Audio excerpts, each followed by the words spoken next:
Hi, I'm Jill Traeger from City College. And I'm Tim Berthold, and we wanted to talk with you about some aspects of client-centered practice that we want to emphasize and that we want to see you become increasingly confident in demonstrating over the course of the semester and over the course of your certification.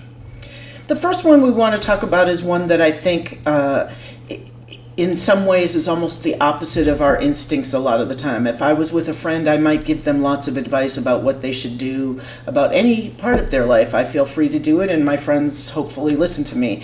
But with a client, you really want to allow them to come up with their own solutions.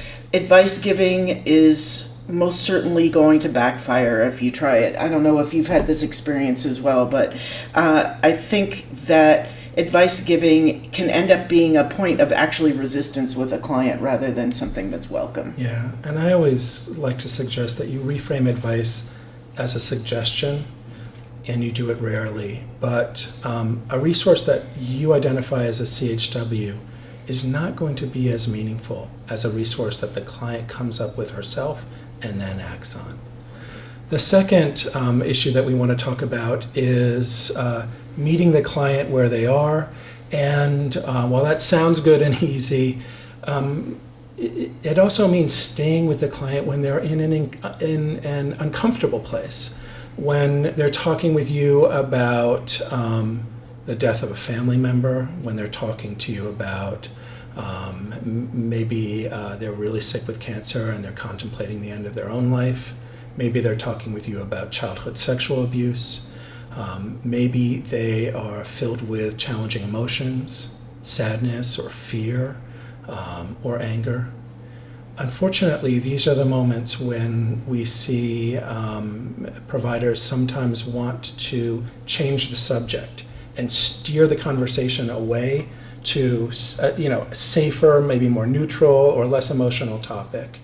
That really sends the wrong signal to the client. That's the moment to lean in. That's the moment to meet the client where they are and make space for their story and listen. I really agree. I feel like those moments are the potentially transformative moments. So if we head in the other direction because of our own concerns, or even we might think we're helping the client, we're missing a really important opportunity. The last thing that I want to mention is actually in some ways connected. It's what you do with your own feelings that might come up during a session.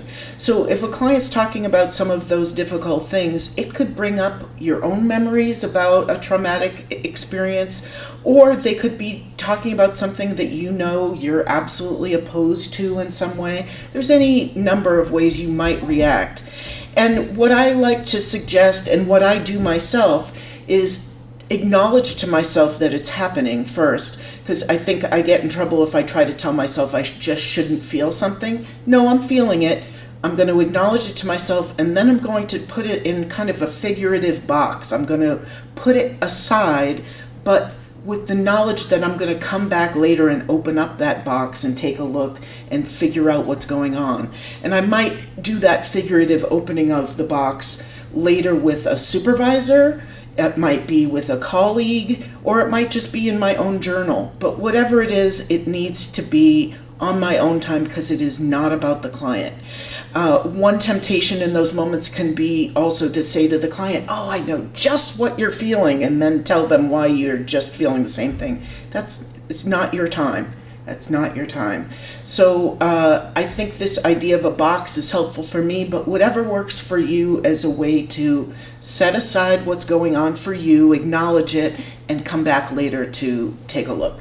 Yeah, own your own issues, work on them.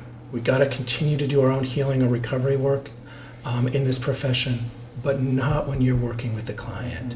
Pick them up and return to them later. Right.